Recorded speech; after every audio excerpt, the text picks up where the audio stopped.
So hello guys, good morning. So welcome back to my YouTube channel. This is Otoboyson. So mayroon tayong gagawin ngayon na DE64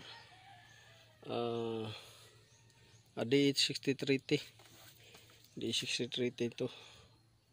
So gagawin natin ay check natin yung alog nitong manubila.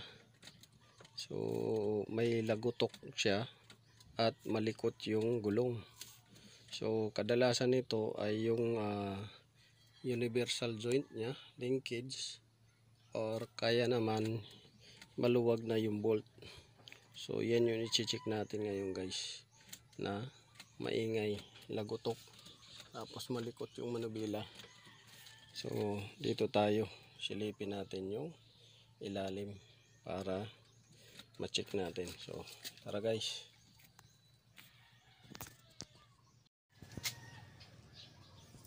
So hello guys, good morning. So welcome back to my YouTube channel. This is Otoboyson. So mayroon tayong gagawin ngayon na DE64 DE63T DE63T to. So gagawin natin ay check natin yung alog nitong manubila. So may lagutok siya at malikot yung gulong.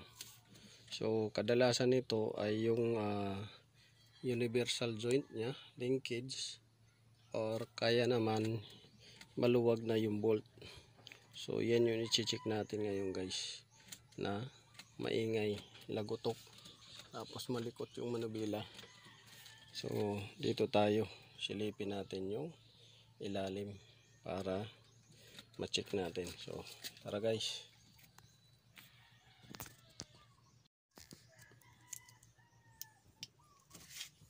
So dito makikita natin, ayan yung linkage nya. Yan. So ilawan lang natin ng cellphone. So ilawan natin para makita. So ayan. Tutok natin. Gumagalaw na yung pinion shaft nya. Ayan o. Ayan. Masyado nang malaki yung galaw ng pinion shaft nya. Yan o.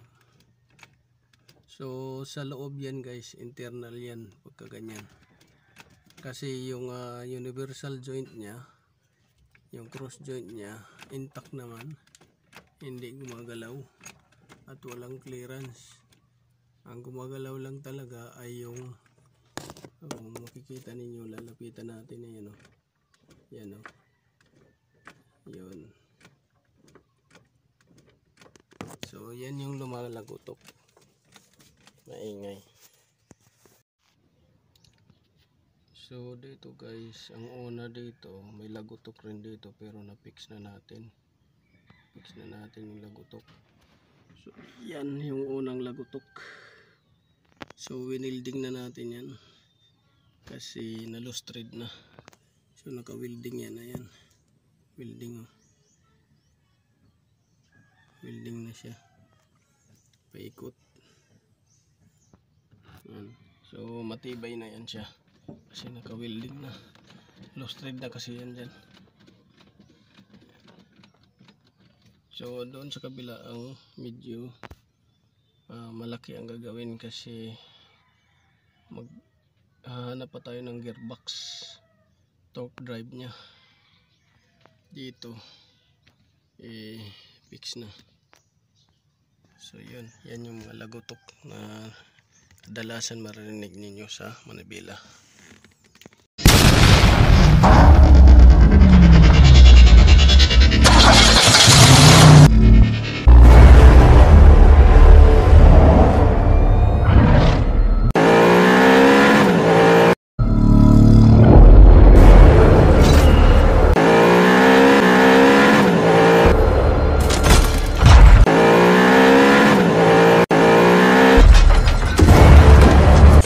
Make